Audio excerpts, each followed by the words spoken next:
Aujourd'hui, on va parler de Shotcut. Shotcut, c'est un logiciel de montage vidéo gratuit.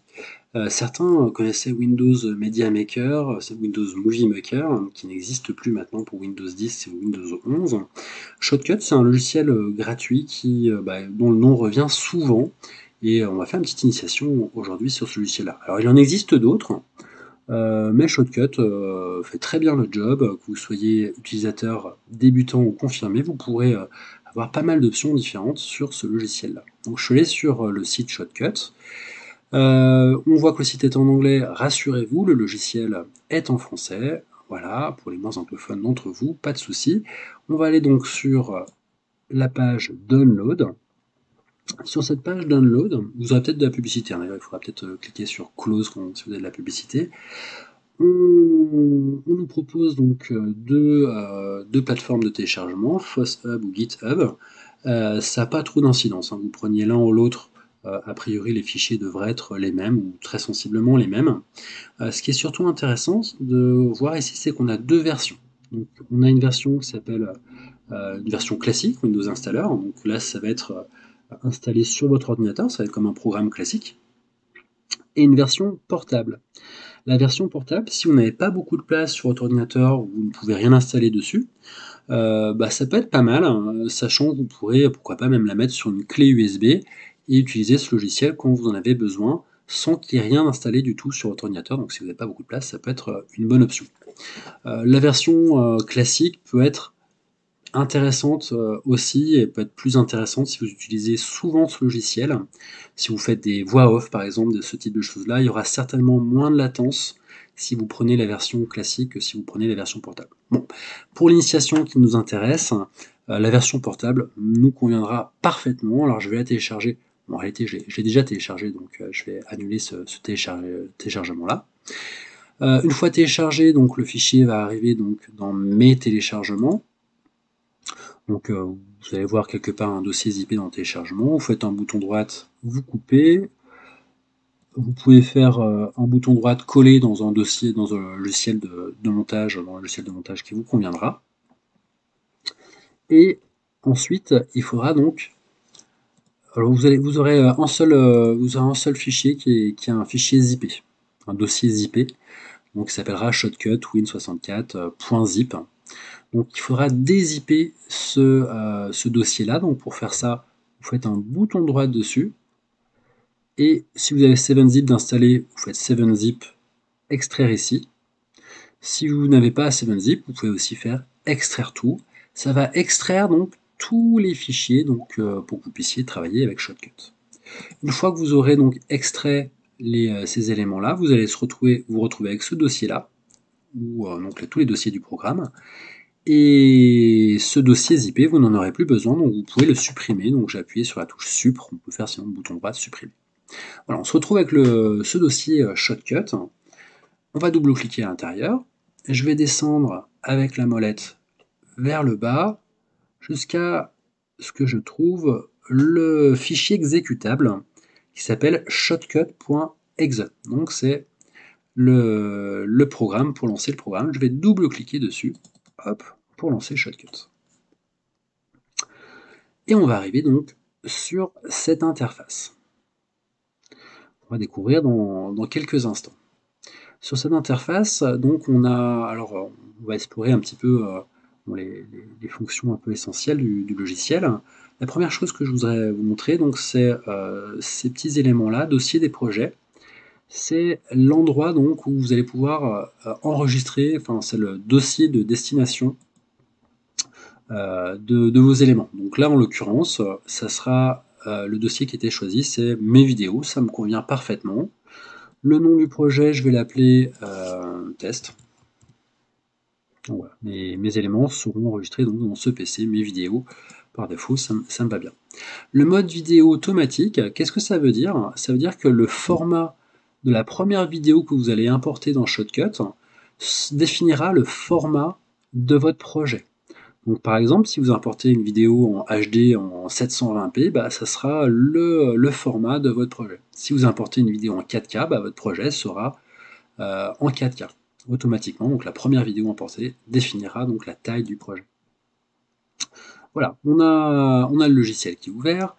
Alors maintenant, on va aller chercher quelques vidéos sur internet. Alors si vous avez déjà des vidéos pour votre montage, vous pouvez bien évidemment les utiliser. Les vidéos que je vais prendre, moi je les ai trouvées sur Pixabay. Pixabay, c'est une banque d'images gratuite, hein, donc dans laquelle vous allez trouver des photos, des vidéos, des musiques. Voilà, donc j'ai trouvé la vidéo d'une tour en panoramique et puis la vidéo d'un marché en Thaïlande. Ça sera parfait donc pour notre projet. Donc Pixabay, donc c'est des images et des vidéos donc gratuites.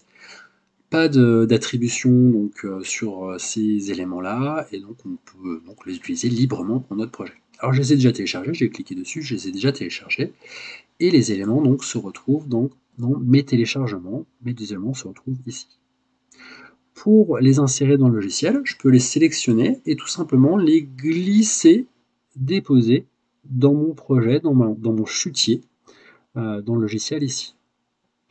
J'aurais pu également, depuis Shotcut, cliquer sur Ouvrir un fichier et sélectionner mes deux éléments. Ça marche aussi.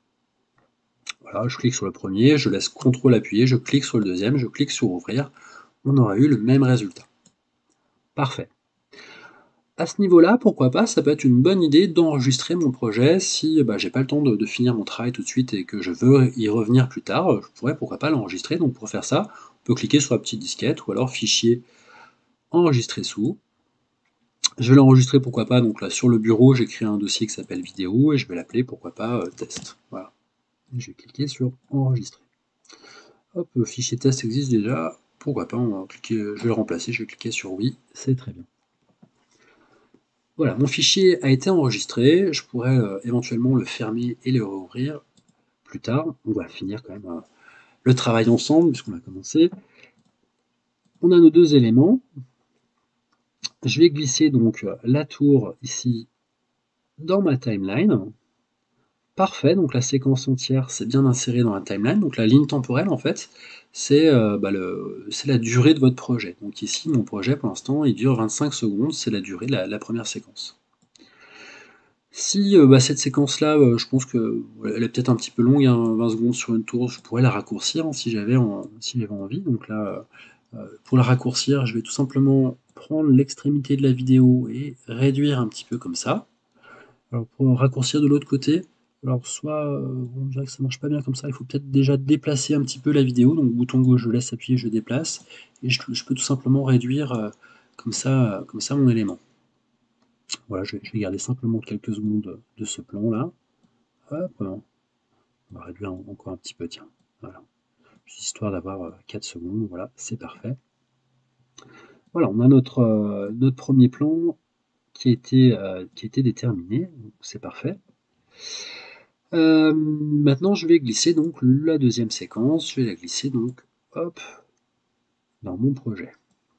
Parfait. Là, on a ce petit magnétisme qui est activé par défaut. C'est plutôt pratique, ça veut dire qu'en fait, quand vous allez glisser vos éléments, hop, ça va venir automatiquement coller les deux éléments, donc pile poil au bon endroit, donc au niveau de l'arrêt d'une séquence. Si j'avais pas ce magnétisme activé, là j'aurais un petit peu plus peiné entre guillemets pour vraiment trouver le bon endroit. En activant le magnétisme, là ça a pile poil, les deux éléments vont pile poil se joindre. De temps en temps, je peux cliquer sur enregistrer ou CTRL S, voilà, pour sauvegarder effectivement mon projet. Voilà, parfait. Donc là, dans mon projet, je vais avoir le plan de ma tour hein, que je vois ici. Et ensuite, ça va enchaîner donc sur le marché. Parfait. Alors, ma vidéo, par exemple, j'aimerais la commencer uniquement... Hop, j'aimerais la commencer uniquement au niveau du panneau publicitaire, là. J'aimerais pas garder cette partie qu'il y a juste avant. Donc, pas de souci. Pour faire ça, je positionne donc mon point de lecture vraiment à l'endroit qui m'intéresse, hein, par exemple ici. Et je vais cliquer donc sur ce petit bouton là, sur le raccourci S d'ailleurs, pour couper le clip sur cette position. Hop, je clique ici, on voit bien là, maintenant ma séquence vidéo a été coupée en deux, là j'ai un premier élément là et un deuxième élément ici. Donc voilà, ce premier élément là de la vidéo, s'il ne m'intéresse pas, je peux le supprimer en appuyant sur Supr ou en faisant un retour chariot. Voilà.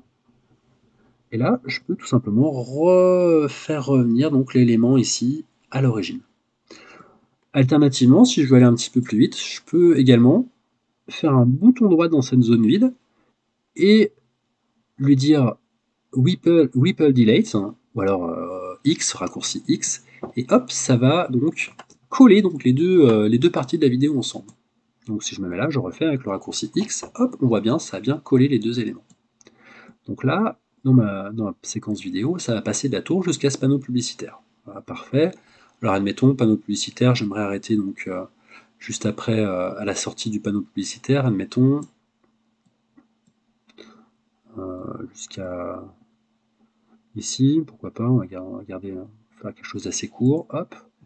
Je vais avancer un petit peu dans la séquence. Tac, tac, tac, tac, tac. Tiens, jusqu'à un deuxième panneau publicitaire ici. Bah pareil, hein, ici, voilà, je peux cliquer hop, ici pour couper à nouveau ma vidéo. Voilà, cette partie-là ne m'intéresse pas.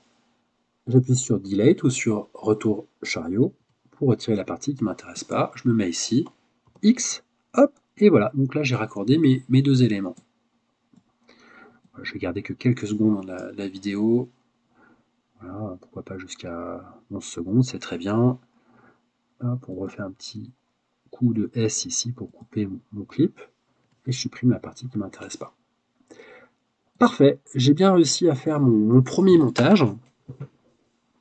J'ai oublié ce petit bouton panoramique. Si vous voulez avoir plus de précision là pour quand vous faites votre montage, si vous voulez vraiment être plus précis, vous pouvez également effectivement utiliser ce petit bouton. Vous voyez, plus je zoome ici, plus je vais avoir de précision dans ma ligne temporelle. Et plus je dézoome, plus j'aurai une vision globale, panoramique de mon projet. Donc si votre projet fait des heures, peut-être vous allez rétrécir comme ça, et après vous pourrez zoomer sur la séquence qui vous intéresse comme ça également. Donc voilà, important hein, ce petit bouton pour zoomer et pour pouvoir bien voir les éléments de la vidéo qui vous intéressent. Voilà, on pourrait sauvegarder son projet à ce stade-là. Alors je pourrais vous faire d'autres vidéos, hein, notamment on a ce petit bouton-là qui est intéressant, qui permet d'enregistrer une voix off. Donc ça va créer donc une nouvelle piste audio où vous pourrez mettre une voix off. Pour que ça fonctionne, il faut au préalable aller sur Ouvrir autre, appareil audio. Il faut bien qu'ici l'entrée audio, ça soit à l'entrée de votre microphone, que le microphone soit bien paramétré ici. Donc ça peut être intéressant. J'aurais pu vous parler également de ce petit bouton-là ici, sur la gestion des pistes, qui permet par exemple d'ajouter une piste audio. Là, on pourrait rajouter un peu de musique, des choses comme ça. Voilà, bon, je pense que c'était pas trop le but de cette première vidéo, là, c'était un petit peu vraiment une initiation pour vous montrer un petit peu vraiment comment on fait un montage très rapide avec Shotcut. Mais si ça vous intéresse, on pourra faire d'autres vidéos par la suite. Voilà, donc là j'ai fait mon petit montage. Maintenant, je vais enregistrer mon travail, je vais l'exporter. Pour faire ça, donc, je vais aller dans Fichier et Exporter. Exporter vidéo. Il me propose différentes choses, voilà, paramètres par défaut, H264, ça me paraît très bien comme encodage. Voilà, on pourrait aller en plus loin effectivement dans ces options-là, les options de base me vont très bien. Je vais cliquer sur exporter le fichier. Je vais l'exporter sur le bureau, pourquoi pas. Je vais l'appeler donc voilà, test, ça me paraît bien. Enregistrer. L'export devrait être assez rapide, hein, la vidéo est courte, ça devrait se faire en quelques instants, voilà, en 5 secondes ça a été fait, donc c'est parfait. Voilà, le fichier test est là, on va regarder quand même le résultat final. Voilà, donc au bout de 4 secondes, on passe bien sur le deuxième plan, on arrive ici, on passe bien sur l'autre plan, c'est parfait, ça a bien fonctionné, impeccable. Parfait. Alors, juste avant de conclure, donc je vais finir le projet, je vais enregistrer le projet, je vais le fermer. Juste pour conclure sur cette vidéo, donc là, si je voulais réouvrir ce projet-là, que j'ai enregistré donc, dans le dossier vidéo, si je double-cliquais ici, il ne se passerait rien. Pourquoi? Parce que je n'ai pas vraiment installé le programme. Donc, si vous voulez donc réouvrir ce fichier-là, et comme moi, vous avez pris la version portable Shotcut, pour faire ça, il faut double-cliquer sur Shotcut. Il faut aller donc dans l'exécutable Shotcut, shotcut.exe. On double-clique pour ouvrir le logiciel. Donc là, je suis dans le panneau export. Alors, ça n'a pas d'importance, hein, je pourrais revenir sur liste de lecture pour revoir ce qu'on avait vraiment au début. Et pour réouvrir mon fichier, donc je fais fichier ouvrir. Je retourne sur le bureau, je vais dans vidéo et je vais reprendre donc le dossier, donc mon fichier de travail sur lequel j'avais travaillé. Donc voilà, je peux retravailler encore sur mon montage, réaffiner un petit peu mes séquences et réexporter mon projet. Voilà, en tout cas, bah, j'espère que cette initiation vous aura plu et je vous dis à bientôt pour d'autres tutoriels.